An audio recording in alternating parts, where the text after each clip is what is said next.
Welcome back to Factory Sealed. It is July 5th, 2015. My name is Eric Peterson. Joining me today, Mr. Tom Reagan. Happy 4th of July for yesterday. Yay! We would have recorded a show, but America was too busy celebrating its independence. We've got Jess Clarkson. Who celebrated Canada Day. Just throwing that out there on Wednesday. Now, explain to me. I know I asked you this over a text message, but I feel like I didn't get a decent response. And pardon me if this sounds ignorant, but remember where I'm from. What does Canada Day... Actually, no, let me rephrase that. What does Canada have to celebrate? When we got our Constitution. But you still bend your knee to the Queen. So it's interesting because we obviously got, like, independence, I want to say. Like, we got our own Constitution, but we still have... what is it called? But the Queen, we have a stand-in for the Queen in Canada, basically. And Prime she's Minister? still... No. Stunt double. I'm going to sound so stupid because I can't remember it. But basically someone, like, is representing the Queen in Canada. And the Queen is basically a figurehead and stuff here still.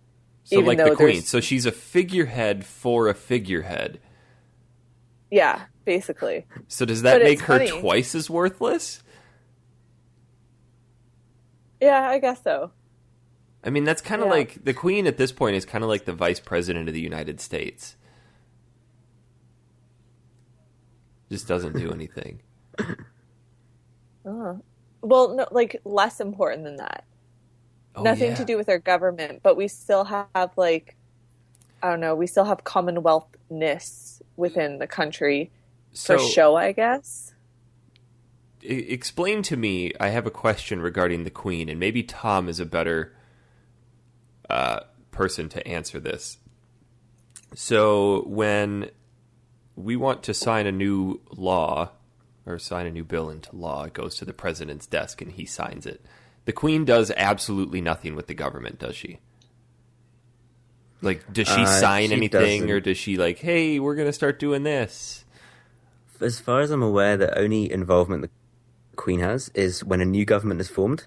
The government has to, like, they make it a big thing on the news. They get into a Mercedes and they drive to the palace and they have to ask the Queen, can I please form this majority government that has just come in from all of our voters? And the Queen obviously just says yes, and that is her entire job. What if she said no? I know, right? I have no idea. Then they couldn't get back into their Mercedes. They'd have to get into a Mini and go to the bus stop. That would throw such a spanner into the works, you know? So like, you guys can just form random governments whenever you want? No, we have the same thing. Like, every 5 years, there's a general election. And then the way it works in the UK is a bit different. So the UK is broken up into constituencies, like different regions. And then the regions are tallied up, and then the winning region is the government that's formed. But you have to have a certain number of seats in Parliament in order to take full control. This turned into a history lesson real quick. Yeah, you have to join forces with another government in order to make up the number. So there's coalitions and all this kind of stuff. So the political system in the UK is actually really complicated, and it took me quite a while, actually, to get my head around it. So back to my original question to Jess. Yes. What do you have to celebrate again? Our Constitution. Shut up. No freedom from anybody. Just a piece of paper. Like, I feel like we took the high road out of this. You guys were all like, oh, independence, let's just start a war. Whereas Canada chilled a little bit. We took it easy breezy, and, like, I feel like we turned out okay. No, here's the thing, is that you guys saw... Actually, I think you guys realized you had no fucking chance. And then you said, wait a minute, we're going to ride these bullet-filled, awesome golden coattails of the United States to semi-freedom. We'll give the illusion, and then... So you're getting the best of both worlds here, to be honest. 100 years later. Like, we got our Constitution in 1876. Yeah? Yes. Took you guys Where you 100 guys were years to make up your mind that you 1776. wanted to be free? You And couldn't, like... let's just point out that we had Quebec, and that's where a lot of French people were that helped you out a lot in that war. I'm not going to dispute the fact that we owe a lot to the French, but... And Canadians. It's debatable. Either way, America. It's America's weekend. Let's give them this one. And I did next to nothing American yesterday. Not even the American shorts. No, so you know, my soon-to-be brother-in-law Derek, he was the guy that was on our Final Fantasy VIII podcast. That dude is quite literally the most patriotic person I have ever met. And that is absolutely no exaggeration. I mean, this guy will get so decked out in American flags. They were at a party in Minnesota yesterday, and my sister sent me a picture of him. He was in American flag shorts. He was in his back-to-back World War Champs cutoff T-shirt.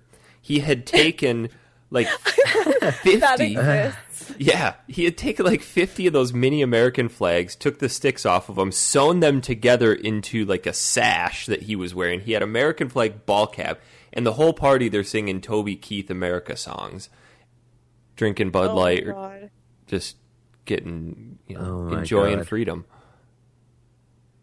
Wow, that's brutal. We don't. Certainly, I've been to America twice this year, and one of the first things I noticed was the flag just being everywhere.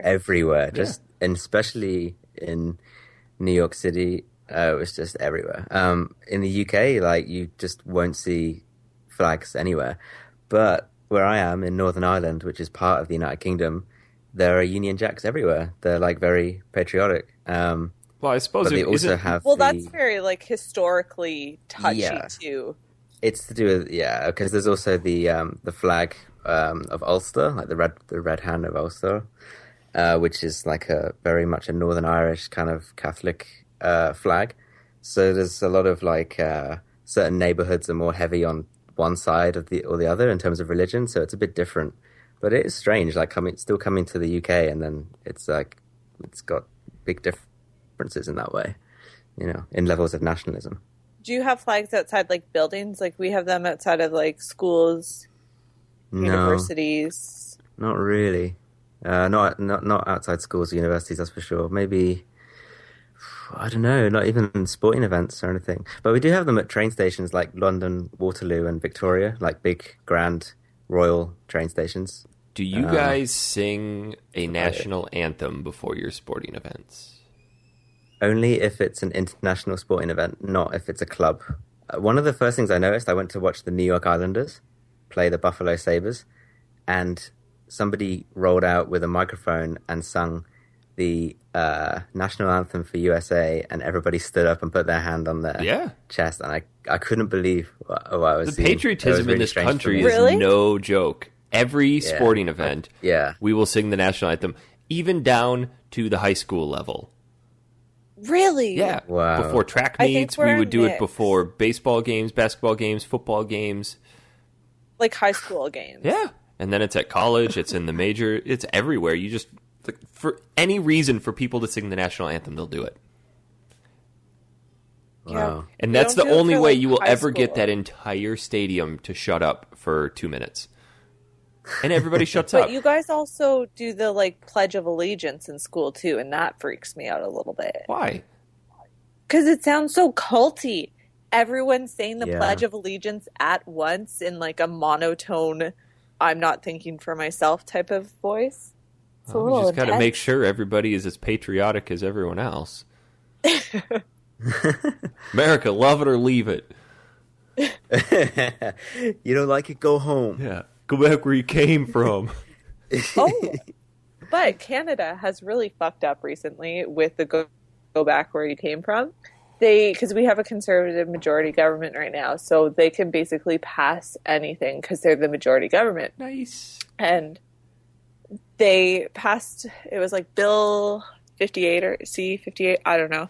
But it's they've made second-class Canadian citizens. So to be a first-class Canadian citizen, you have to have been born in this country, as well as your parents had to have been born in this country. Oh. Whereas if you were born in another country, you have a citizenship of another country, or you have the potential to get a citizenship of another country, you're a second-class citizen, and they can revoke your citizenship at any time if you do a crime, if you're convicted of a criminal offense.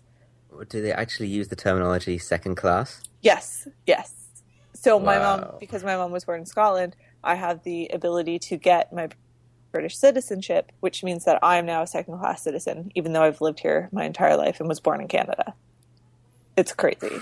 Whoa. It's supposed to be in order to combat terrorism. So people who are coming from a very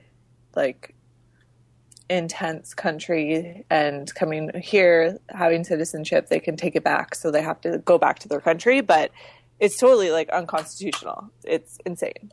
There's a lot of crap like that happening. I think Joe Rogan put it the best recently. He said we are becoming a nation of sandy vaginas. Everybody gets offended over absolutely everything. I mean, look at the whole Confederate flag thing that's going on. Everybody is so offended at the littlest thing, and we need to make sure we tiptoe around. You know what? Donald Trump made a stupid comment, but now everybody's pulling him off of their shows, and countries aren't sending people to participate in his pageants. You know what? If someone has an opinion, they have every right to speak it. You don't necessarily have to agree with it, but everybody's so freaking sensitive about everything these days. And by creating a whole thing of second-class citizens, that's a prime example of that. It's we're just going to try to get rid of terrorism. It's you know what? Let's just don't worry about it. I'm still hung up on the sandy vagina. I've never heard that expression before. Well, could you imagine, you as a woman, could you imagine anything worse? Yeah, that's really intense. Yeah. That's pretty terrible. You know what I never explained? Yeah. What? Where Dan is. Oh, yeah. Oh, yeah. Dan. Where is that guy? Dan is not here today. He sent me us a message, said he's helping his parents with something. So we shall cast on with very cryptic. Maybe they're making an American flag for you. Oh, I hope so. I can't wait till Dan actually comes to the United States. We miss you, Dan. Come back. Come back. So yeah, 4th of July happened. It was kind of tame around here. There were a lot of fireworks and stuff. But I was driving to the store last night to get some wine, and I came around a corner, and this firework shot over the top of my car and exploded over the top of my car. And for a second, I couldn't figure out what the hell it was. And then I started thinking about where we are in society with veterans and how shit like that could be super traumatic. Oh, yeah. Because that's a huge hot button issue right now in the news, is just be aware of, people with PTSD and veterans that live around you. And you know what? At first I was kind of like, yeah, it's just fireworks. It's what we do. But then you think about where they've been and the shit they've experienced and explosions and stuff, and the mental images that could bring back. Yeah, definitely. It's kind of ironic as well, because it's a day that celebrates, America, and they served for their country kind of thing, and they're just feeling the brunt of all these fireworks and stuff. Let's celebrate by recreating explosions. Yeah. Because when you think of veterans too, I typically think of World War II vets who are old. Well, it's because you guys don't send anybody to fight. Oh, shut up. We have a highway dedicated to people who fight. I know. You don't really pay attention to, I don't automatically assume that someone young can be a war veteran, which is crazy. So I think that's... I've got buddies who served 2 or 3 tours in Iraq. Really? Yeah, I went to middle school with them. Just a scrawny-ass little dude, and then I met him out in California. He's just huge. He was a Marine. It's crazy. Yeah, I bet he had a few stories. Oh, yeah. Just a few. We should probably talk about some video games, guys. Yeah, you and Dan, you played Battletoads last night. We did, and You did. oh boy, Battletoads. I've got a love-hate relationship with this game.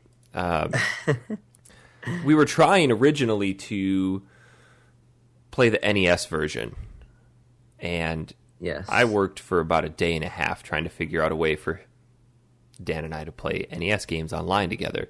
We figured out how to do Super Nintendo, we can do Genesis, we can do N64, but for some reason, the NES is too complex for modern internet to figure out. That makes sense. Yeah, totally.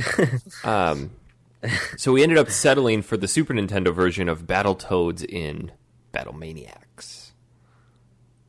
And Yeah, why? If you could play the Genesis version, what made you go for Battletoads Battle Maniacs or whatever it was? well, is the Or Genesis was it version just a straight up remake of the first?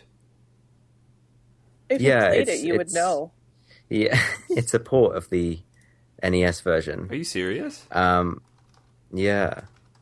And they've done a couple of little bits, like they've made it just a tad more bearable. Like it's not as hardcore as the NES version. Probably should have. So that's why I kind of prefer it, because it's still challenging. It's really difficult. I actually did post up a video this morning of like me failing miserably at it. But it's you can at least get to like fourth or fifth level. Oh, man. Compared to the NES version. Yeah. So the Battletoads in Battle Maniacs surprisingly isn't much different. It's interesting because as we were playing through it, he and I were sitting there thinking, like, this looks an awful lot like the first game. And it comprises 6 total stages, and every stage is a remix or a reimagining of a stage from the first game. So it's not an entirely new game, but the concept is a little different. And I guess I didn't realize this, but the 3 Battletoads, what are they? Rash, Pimple, and Zitz? I think that's the third one. Yeah, I think so. Yeah. They're former Certainly computer technicians, I guess. Does that sound right? Yeah, that's right. Okay. And in this one, they are fighting to stop some evil Silas Volkmeyer and the Dark Queen from taking over the world. And they're not really taking over the real world, they're taking over a digital world. So the Battletoads have been invited to this big fortress in Tibet, where apparently they develop virtual reality and castles in that world. Apparently it's called, I think it was called TRIPS, Total Reality something, I don't remember. Total Reality Integrated Playing System, I think is what it was, TRIPS. But while they're demoing it, this pig leaps out of the screen and kidnaps the CEO of that company. And one of the Battletoads tries to help, but he gets knocked out and captured as well. And then Volkmeyer appears saying he wants to turn the real world into his own Gamescape. And Gamescape is the name of the world within TRIPS. So that's kind of the setup for the story on this. But the first level kind of breaks out where it's your typical side-scrolling beat-em-up. And man, we struggled on that level. The video is almost to the point of embarrassing. This game is just as rock hard as the first one. And yeah, I'm surprised by that. I'm surprised they didn't ease it up a little bit, especially for the Super Nintendo. I'm kind of glad they didn't, because I like it when a game is hard, but this game was hard for a lot of stupid reasons, where the ground would just fall out from underneath you, and Dan died 3 times in a row directly just walking into a pit. And you only start you only start with 3 lives and 3 continues, so you have a total of 9 deaths, and you waste a third of them in one screen, and that's it. Yeah, yeah. That's what was so difficult about the NES version was, like one attack would take away half your health, or perhaps all of it, and you'd lose a life, and you have a total of 3 or 4 lives, and maybe a couple of continues to add on, and it just just such high difficulty rating for that game. They had to ease it up a little bit for the Genesis. They did make it a little easier in the Super Nintendo one. They gave you a lot more life, and then they have tiered attacks. Yeah. So there's a level 1 attack and a level 2 hazard. And all of the attacks will take off a certain amount of health, and then certain hazards will take off a certain amount of health. But then there's boss levels that the very first boss at the end of level 1 was this big giant rock pig, and he jumps, and when he lands, he stuns himself. But if he lands on you, it takes away all of your health, even if it's full, and kills you. And you have to attack him while he's stunned, and he lands and takes up about a quarter of the screen when he lands, so you have to be in just the right spot to not get hit. We probably fought that thing 10 times before we finally beat it. It's so hard. I was watching. Oh, you were watching us play? I was watching it live, when you were fighting him. I was typing in the chat box. Oh, I was like, you can do it, lads, you can do it. I didn't have that up. It was rough. It was really, really rough. The second level that we actually made it to the second level. And do you remember the second level from the first game where you're falling down that pit and you have to fight things along the side? Yes. Yeah. So they actually made that level harder by adding wooden pyres sticking out of the side. And if you touch them, you lose like half your health. And the margin for error is very small. And then it gets to the point where they're not just along the side. Then it does this whole Mega Man thing where you have to go down and then angle as you're going around them. And we made it through the first section, and then Dan died and I died and we gave up. But then I decided, you know what, I'm going to go back and play it again. And I made it through that level, and towards the bottom, the screen just starts screaming past, and you're just zigzagging down through this, trying to avoid these pyres with just a razor-thin margin of error. It's really, really difficult. That's crazy.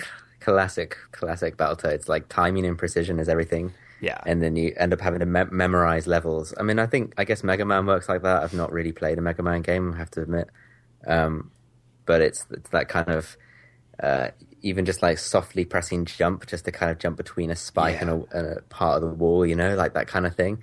And there's a lot of satisfaction out of that. It's like any difficult game, like even if you go as far forward now to the Souls games or Bloodborne perhaps, these games are solid as hell, but you keep at it and then you get used to it, and then you actually get a better sense, arguably, of satisfaction when you complete it. Well, that's the one thing too that I actually really enjoy about these games is... especially the Souls games and Bloodborne now, I guess we can add into that, is that sense of satisfaction. We've talked about this before, but there are two ways a game can be difficult. And like the Souls games, I feel, are difficult for a good reason, because it actually requires you to be a good game player, and they don't just throw more enemies at you and say, here you go, you've got 5 hit points and 10,000 enemies to beat, have fun. It's a different style of hard, and I appreciate that. I feel like Battletoads kind of flirts that line of, okay, it's just hard for the sake of being hard, but it's not... like Mega Man is hard because it requires a lot of precise timing and strategy to it. And this game is right on that cusp for me. I don't think it's unfair, though. Like, it's not unfairly difficult where things just happen and you have no way to anticipate it. Or, like, there's a lot of patterns, and you get into, like, especially with the speeders, like, you develop the pattern as to what's going to happen, so you can kind of walk through that. But yeah, which version did you play, Jess? I played the Sega one, like I was supposed to. The second one, Battletoads 2. Yeah. No, the first one. Yeah. Oh, the Sega one. Yes. Got it. Yeah. That's the one that I want you and Dan to play, because if you ever get around to it, because that's the reason I chose for us to play that game, is because I have memories of playing that with my brother, like back in the day, like 20 years ago on the Mega Drive, and we always used to get to that third level, like the infamous Turbo Tunnel, and when you're playing that thing on the co-op and you're kind of getting in each other's way, it's really like disorientating, very difficult, but it's so much fun at the same time. So I think it kind of tickles that itch of like, this is tough, but we really want to like do this. And I think it was like a year ago or something, we decided to fire up Battletoads again, and we actually did it for the first time. You know, I couldn't do it when I was like 7 years old. They reimagined that speeder level for the Battletoads and Battlemaniacs, and let me tell you, that level sucks. Because I don't remember what they did in the NES version or how they did it in the Sega version, but you hop on the speeder, you cross the starting gate, and then there are two styles of barricades. You have the ones you have to jump over, and then the ones that you have to dodge either to the top or the bottom. And before they show up on the screen, they'll show up on the far right blinking, and they'll blink maybe 5 times, and then you know they're on the screen. I died 4 times to the first barricade because I could not figure out the timing for it. It was just like, okay, how many times? I'm too focused on how many times is it going to blink, so I'm trying to count it and then wham, slam into it. And then I discovered you can jump and move your speeder in front of it. So pretty much no matter when you jump, you can just push to the front of the screen. But then later in that level, they start doing precision timing where you have to jump and then land and jump again immediately. Yes. So frustrating. Yes. And then towards the end of that, it's just like bam, bam, bam, bam, bam, bam, bam, bam. Yeah. It's like, Did you guys see the video I posted up? No, where did you post it? It's on. I tweeted it to you. It's on YouTube, and I managed to do that tunnel level. And it does get very fast at the end. Oh, God. You were like awesome at that. I was so impressed. But I did play that game as a kid, so I do have some memory with like how it goes. There are some little bits you need to remember. The muscle memory of it. Yeah. But the NES version is harder. I can't do that. It's the blocks move much faster, and also when you jump on the Genesis, you float in the air. You kind of hang a little bit, so you can jump a little bit earlier, a little bit late, and you can still save yourself. But on the NES, it requires just that fine precision that is just very difficult to get. And I think checkpoints are few and far between. Holy cow. See, I found, like, I liked the NES one better for the speeders jumping, because I found I died a couple of times because it was a little too lofty, and I wasn't quick enough to hit the second jump, where the NES one I liked better. But I found, like, the tunnel one, the NES one was a lot harder for me. Yeah. Going down the tunnel, which is interesting. I'm watching your video now, Tom, and I gotta say that this looks a lot harder than the Super Nintendo version, because you've got those jumps that you have to... I never beat the tunnel level in the Super Nintendo one, so they could be there, but where you have to jump and then hit the jump. Yeah, that's tough. I bailed on that a few times. And also they move the ramp from the middle to the side at times as well, so you have to get the shadow of your speeder in line with the ramp. So yeah, it takes a bit of patience and a bit of time. But this one's definitely got a lot more of a cartoony look to it. Yeah. Than it looks in the art form is very different to the SNES. It looks a lot like Earthworm Jim, especially like the crows and stuff. Your toads look smaller too. The Super Nintendo one, the toads are huge. Yeah, they look a bit out of proportion for the environment, I feel. I don't know if you thought the same. Yeah, they felt a little big. Jeez. Yeah. So how far did you make it before you... I made it to, I guess, like near halfway through the 4th level, which is the ice cavern, I think. Yeah, it's tough. I think there's like 11 or 12 levels total. I have no idea what the other 8 look like or whatever. My brother got to the 6th level, I think, because it's a game very much of his generation. Like, he had a Mega Drive as a 10-year-old, and he's like very much into those kind of games, like precision timing and like muscle memory kind of thing. Anything more than like 3 buttons, he's confused. He would not be a good Call of Duty player. Yeah, he's kind of like, what's going on? Why are there bullets everywhere? Why am I dead? What's that? Why is that person talking to me? I can picture your brother talking exactly like that too. Exactly. It's very inquisitive. Why is this happening? Yeah, yeah. But Yeah, the turbo tunnel is just so Did tough. they, in the Genesis version, add bonus stages between levels 2 and 3 and then 5 and 6? Oh, see, I don't know if they did, but one thing I did find out linking onto that was so during the turbo tunnel, one of those pillars that you dodge, it has like this little white firework that appears at the bottom. Mm-hmm.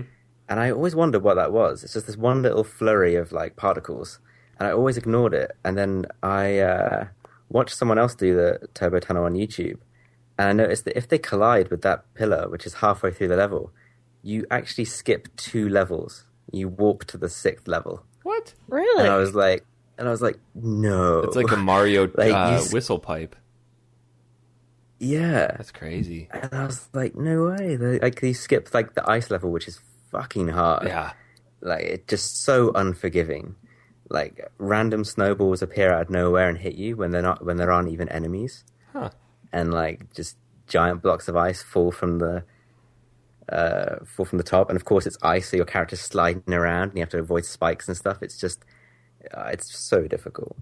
But yeah, I couldn't believe that you could actually warp and skip levels. But I'm not sure about like just actual bonus levels as such. The bonus Is that what the stages SNES in version? this are, I believe there's only 2, and they come between after you beat stage 2 and then after you beat stage 5, but they are levels where you're riding on this giant metallic hockey puck, collecting or knocking down bowling pins to accrue a number. And as you knock down pins, obviously a red, like 1 pin is 1, but then they have these blue pins hidden within that are 10.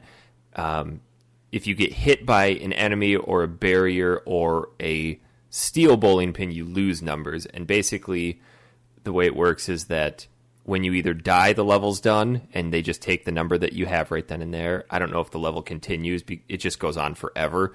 And it almost turns into another speeder level where you are avoiding obstacles while trying to collect something else, and the obstacles just start coming quicker and quicker and quicker. And you have these mice that are riding on these pucks towards you, and they don't give you a warning of when they're going to pop on the screen. They just show up.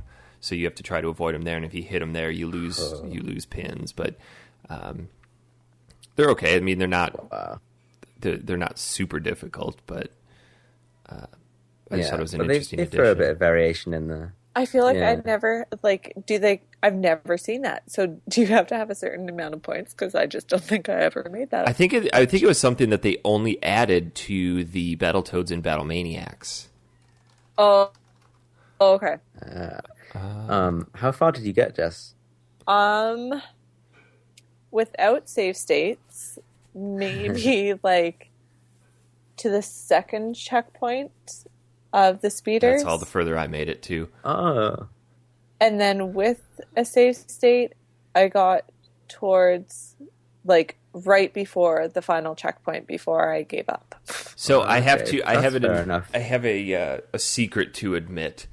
I got so frustrated with this. Christy was in here watching me play it. She's like, "Oh God, that looks just as hard as the original NES version," and I said, it's just as rock hard." So I loaded up some Game Genie cheats and threw them into the emulator. I still couldn't make it any further. I still made it just as far with Game Genie cheats as I did without. Like, that's a well-balanced game right there. Just because for some reason they had infinite lives, but then the infinite lives didn't count when you were falling. So if you died by falling, you would still lose a life. And there was another Game Genie cheat that apparently counteracted that, but it didn't work. So I had infinite lives as long as I didn't fall. And if you remember, all of level 2 is falling. So if you die at all, you lose lives. And then the whole speeder level, the only way you can die is falling or you hit something. Yeah. So I didn't make it very far. Oh God, the difficulty spike in the game is very strange because the first 2 levels on the Genesis, they're not too difficult. They're actually pretty standard, what you'd expect when you start a new platform. Oh yeah. And the second level is actually every bird that you like. If you hit them enough times, you get an extra life, and there's like 25 birds on the whole level. So that's the whole level is engineered so that you can save up lives for the impending tunnel where you are bound to lose at least 15 of those, I always whatever. knew that you could hit those birds and then collect their feather, which would give you a stronger attack. Yes, and it's a more accurate attack as well, for sure. What they did with the Super Nintendo version is you're coming down on this anti-grav platform, and they do have some hidden combos. So if you go along the side where all the birds are stacked up and you hold up and hit your attack, you'll actually kick your platform to the bottom of the screen, and you can kill all the enemies along one side with one shot. Yeah, they have that on the Genesis as well. You just kind of have to hug the side of the column or whatever, and then you kind of turn to a ball. Oh yeah, and you push B and you just like swing. That's like a big like pendulum, like boom. Oh yeah, take out everything in one hit. Yeah, so it's pretty cool. It's got like some extra little attacks and stuff. But have you ever beaten the game? Like actually beaten it? Oh no, I've never even. I don't even know what the last few levels look like. I kind of checked it out on YouTube just to see, but it looks like it gets really just. I don't even want to get there. Yeah. It looks so hard. Yeah, I was reading about the ending to this game, and I think it's pretty cool because there's two endings, and at the end you have to shoot your missiles at what's his name, Volkmeyer or something like that, and if you miss, they get away, and that's the end of the game, and the toads just stand there feeling dejected, like, oh, this is all a waste of time. And the other ones, obviously, if you kill them, it's like, woo, we stopped them, but... I didn't know that. Is that on the Battle Maniacs one? Yeah. That's... Yeah. I think on the others, you just fight the... is it the Queen? Or whatever she is? The Dark Queen, yeah. The Dark Queen, yeah. Yeah, you fight her. She's like... I watched a YouTube video of someone fighting the last boss, the Queen, and she's like 8 foot tall or something. Your toad is like miniature size. And people always talk about it being quite an anticlimax for the ending. Now, I'm not sure how it ends exactly, but it's just kind of like it's a kind of a sucky ending considering how difficult the game is. You know, you kind of expect something more. But yeah, I don't think I'll ever finish Battletoads. It's one of those games I'll come back to and see how far I can get. But it's kind of like the holy grail of beating games. If you can beat Battletoads, you're good. Yeah.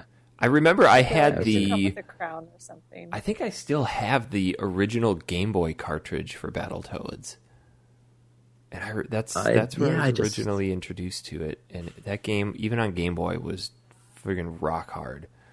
But it's a different game. I can't imagine it. It's not the exact same game as the NES one. It's the same box art, same title as the original NES, but it's a different game. I didn't know that. How it's I didn't even know it was on Game Boy. Yeah, I was going to say, like, difficulty level would be the same. You're saying?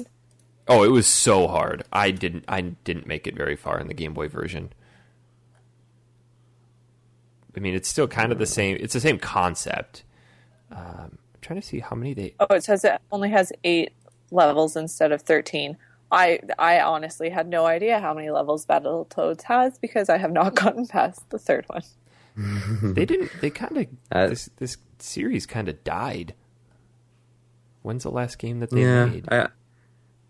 I'm not sure. I think but I know that they're bringing out the NES/Genesis version on the Rare Collection for Xbox One. Let me take a side note there. That Rare Collection might be the tipping point for me buying an Xbox One just for that game or just for that collection.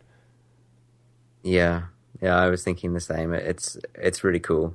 I think it's like 30 games or something. 30 games for $30. 30 of the best nostalgic games of all time. Yeah, just thrown into one cartridge or one disc for $30. You're not going to get a better deal than that. I mean, I could buy an Xbox One and just play that and be totally happy. Yeah, fully satisfied. Oh, absolutely. It would justify that purchase. There was a cartoon, a Battletoads cartoon in, oh boy, I want to say early 90s-ish? Because did not know that.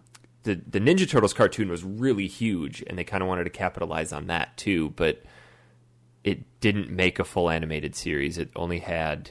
the only one to ever air was the pilot episode. So clearly the Oh. the plot for Battletoads wasn't as good. The cartoon was too difficult to watch. They had random strobes everywhere. Just too many kids had seizures. Yeah, we just keep fucking it up for people. You can make the games too difficult, the cartoon fucking difficult. Let's just pull the plug, guys. Let's make Banjo-Kazooie. Yes. There was the Battletoads actually appeared in a game last year. Do you guys know what it was? Oh, is it like, I don't know, I'm going to say like Smash Brothers or something? No. It's a good guess, though. They'd be awesome in Smash Brothers. Yeah, imagine. They appeared as a bonus boss in an indie game. Oh. Miami something? Miami Vice? What is that? Oh, Hotline Miami? Hotline Miami? Yes. No. I'll give you a hint. Kratos appeared as a special boss in the same game for the PlayStation version. They announced it at E3 last year. The game originally came out on the 3DS. It was my game of the year last year. I don't pay attention to that. Shovel Knight. Oh, They were a special boss in the Xbox version 1 of Shovel Knight. Oh, that's okay. cool. Wow, I didn't know that. Yeah. I've never played Shovel Knight. Oh, Shovel Knight's great. That is the best $15 you can spend on an indie platform game. Is that on the PSN store? Yeah. I played it on the 3DS, okay, cool. and I'm still tempted to pick it up again for... Do you know, it might be on sale. I'll have to check, because they got a bunch of other games on the PSN that are for sale at the moment. Really? Like Child of Light has got 40% off, and I've never played that, but it looks like an interesting little game. I'm not sure what it's like. It's okay. Maybe not. And Nino Kuni, which I never Get played, it? is like £4. Get it?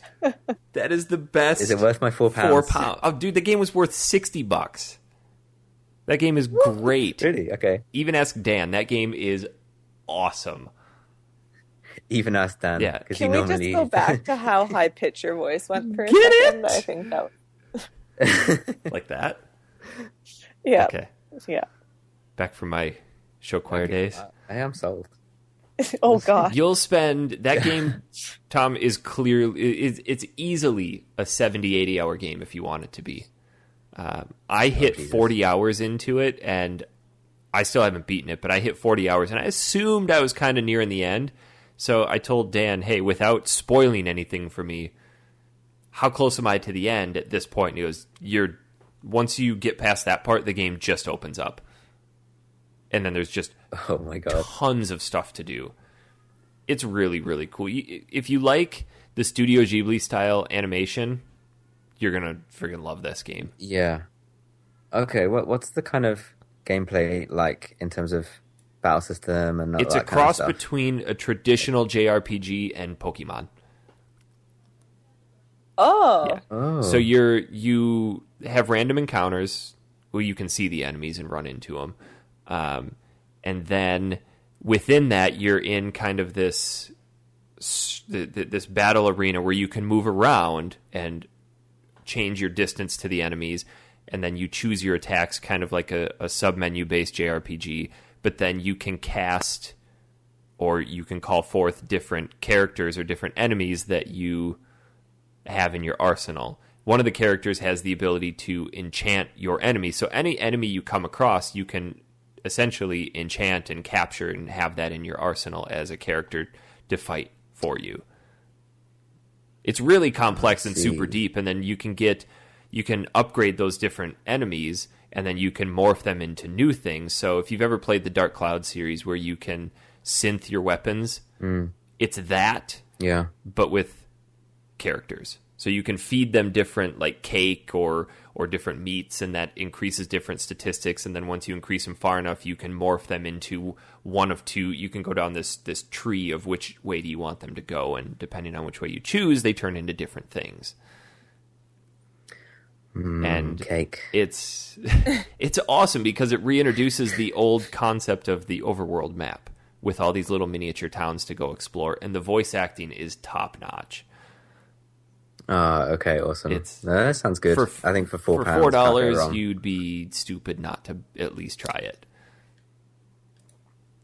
Yeah, that's fair enough. No, I'll give it a go. Yeah. But back to Shovel Knight, you should also buy that too, because that's a cross between. I read somewhere the person that sold me on it before it even came out. They said it's a cross between Mega Man, DuckTales, Super Mario Brothers 3, and Castlevania. It's all 4 of those games kind of mashed together, and it works. And Goof Troop. No, absolutely not Goof Troop. That would be the antithesis of this game. It'd be the antithesis of any game. Oh, okay. Castlevania, DuckTales. So the gameplay is very similar to Mega Man and DuckTales. Like, the only part that comes in from DuckTales is you can bounce around on your shovel and then dig stuff up or hit things. But it's all like Mega Man gameplay. The levels are broken up like that with bosses at the end. Rock hard difficulty. It's the overworld map of Mario 3. And then it is the town system of Castlevania. It's great. It is an incredible game. Yeah. That does sound intense. Highly recommend it. I'll check it out. Anything else about Battletoads? No, just I would like good luck if you ever play it again. I would like to. When are you going to be back in London today? I'll be back at 9 p.m. this evening. But we should play co-op on Genesis version sometime. Yeah, if you're going to be up for a while tonight, we could definitely do that. That'd be fun. I want to try the Genesis version. Yeah. Do you know what I think you should do before you play this? Is like the chalk that they use for like lifting weights or gymnastics and stuff. Get that on your hand, because I get so like anxious and like sweaty palms. I think that's a girl thing, because Christy does the same thing when she's playing. She's going through Donkey Kong Country Returns on the 3DS right now, and her hands get all sweaty and just really gets. You have to take like a wipe your hands off break. I feel like though, if your hands sweat and you put chalk on them, it's just going to turn into like cake dough or like bread dough. Although when I was doing the Turbo Tunnel level, I do actually, because I'm doing like a little commentary on the video, and I do put the pad down after, and it was like sweaty hands. Sweaty hands. You can like just hear me put the pad down. I'm like, yeah, pretty sweaty after that. That's a sign of a good game. Do you find that you move too? Like, I find I move my body if I'm going through like the speeder round, as if that would help my controller actually get better. Like, I used to do that. I stopped doing that when I was 8. Yeah, I used to do that. Shut up. I used to do it with like driving games with like the PlayStation controller. I'd actually like rotate the controller as if it was a steering wheel. But like, it's been a while since Maybe that's gone back to that. Where the whole motion controlled gaming came from.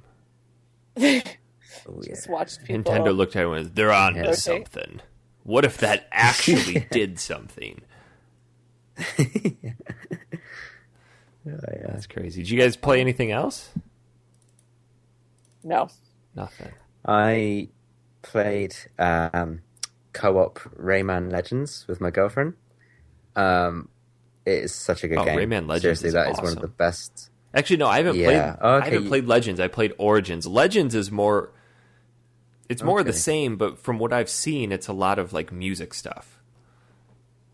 Yeah, there is some music. There are a few music levels, but the great thing is, it's just such a mix-up. Like, you got typical platform levels where you just have to help each other out and stuff, like co-op style, and also where you're like running away from fire, and you know, like the kind of like running away from the boulder kind of scenes, and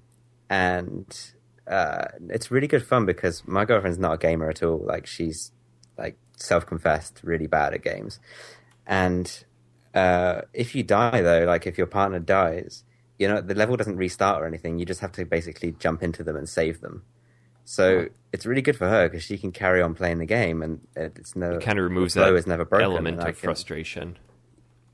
Yeah, and like if there's a bit that she can't do, she can just kind of stay dead for a while I just finish it, and then she can just come back to life when she's ready to like join in again. And it's just really fun. I think it actually has an Origin section built in. Like it's quite a big game. Huh. Loads of levels and tons of features, and we picked it up for about £15, and it was a great What were you one. playing Yeah, that on? great PS3? Because PS4. Yeah, PS4.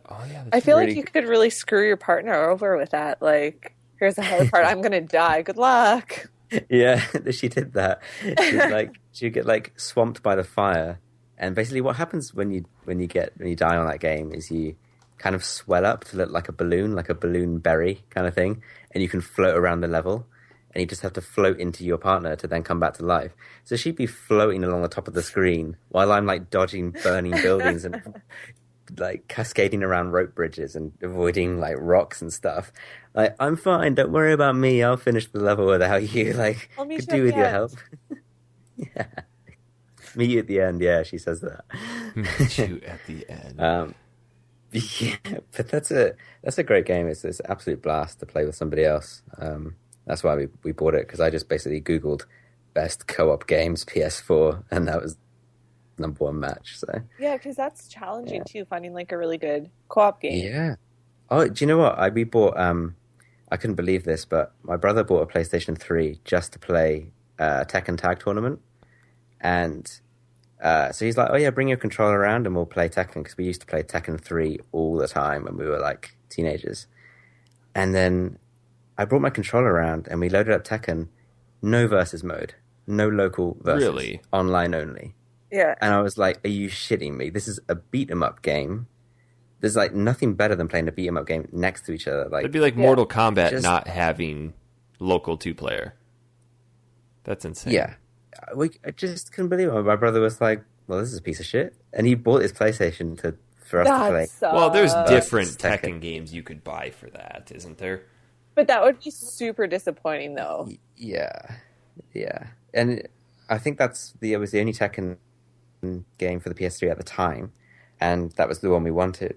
So then we just dragged out the Super Nintendo and played Street Fighter 2 Turbo, and we were happy. But it was just really bizarre that they're starting to remove that feature of local multiplayer, and it sucks. I'm starting to realize that too. I almost prefer, if you're going to play multiplayer, if you can have that person there with you. Take, for example, Final Fantasy 14. I understand it's an MMO, but I hopped online to play with a buddy the other day, and I was like, this just really isn't the same.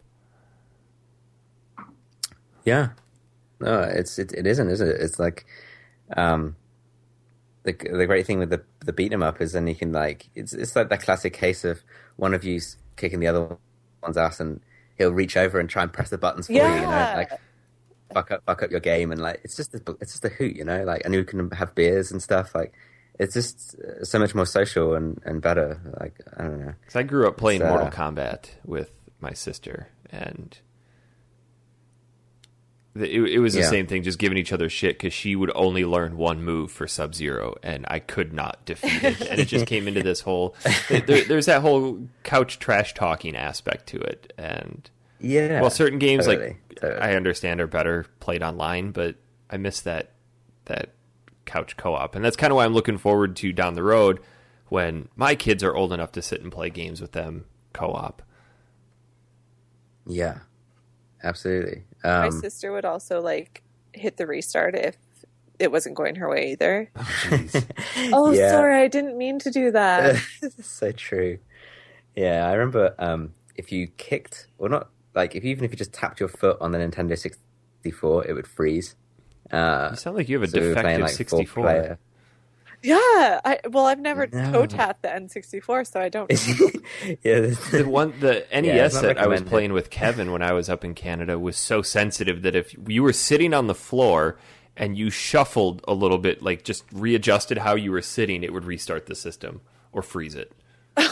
Oh.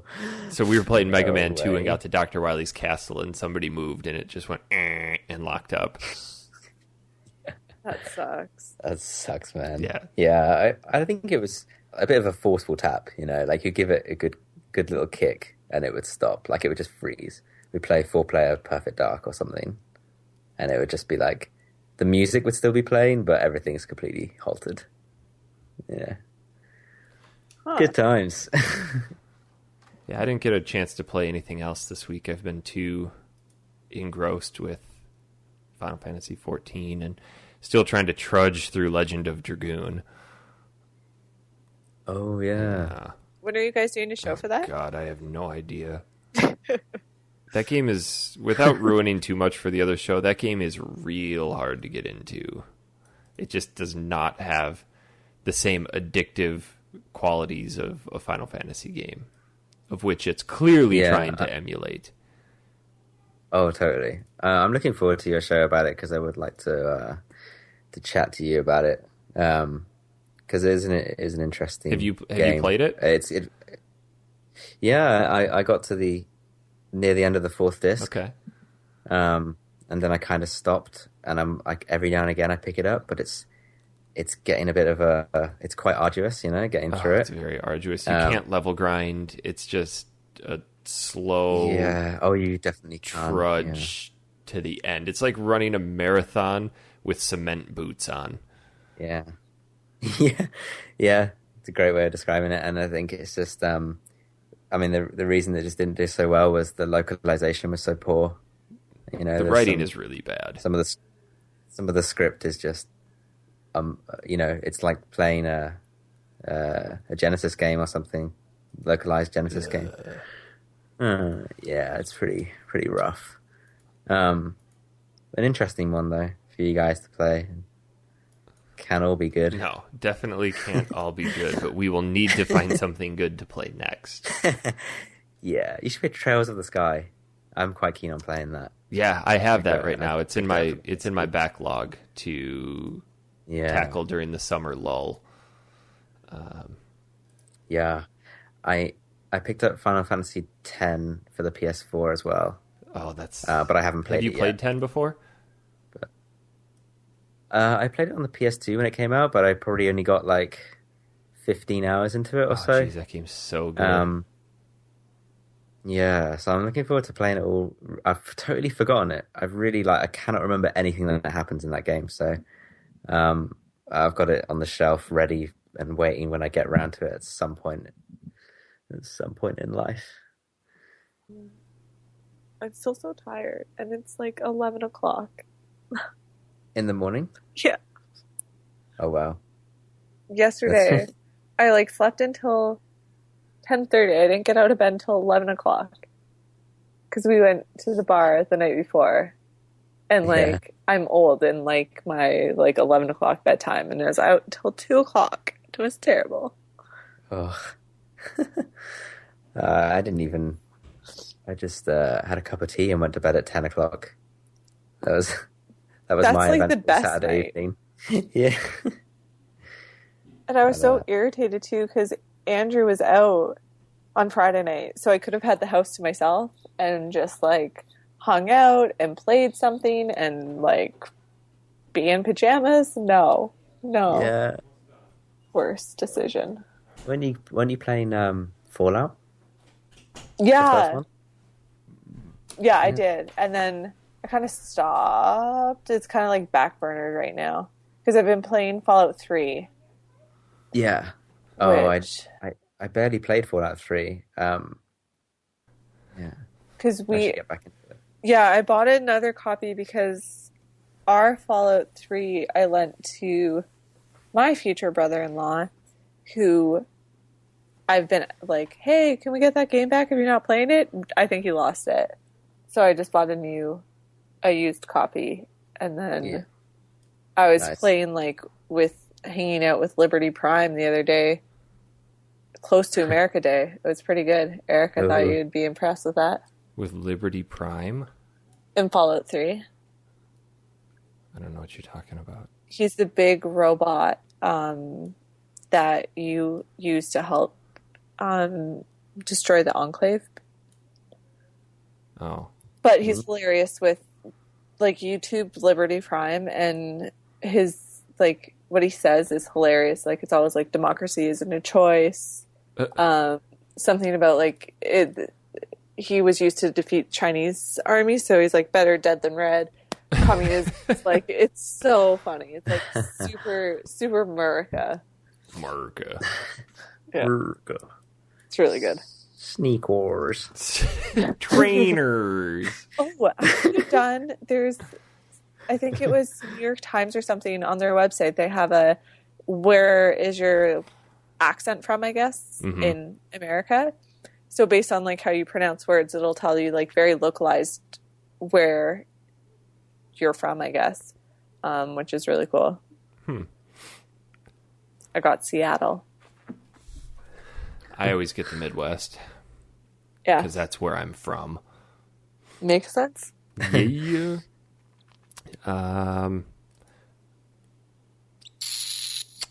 Let's see. We don't have any emails. I feel like those are kind of dying off. Oh, we did get a review on podbay.fm. Yeah. What? Podbay?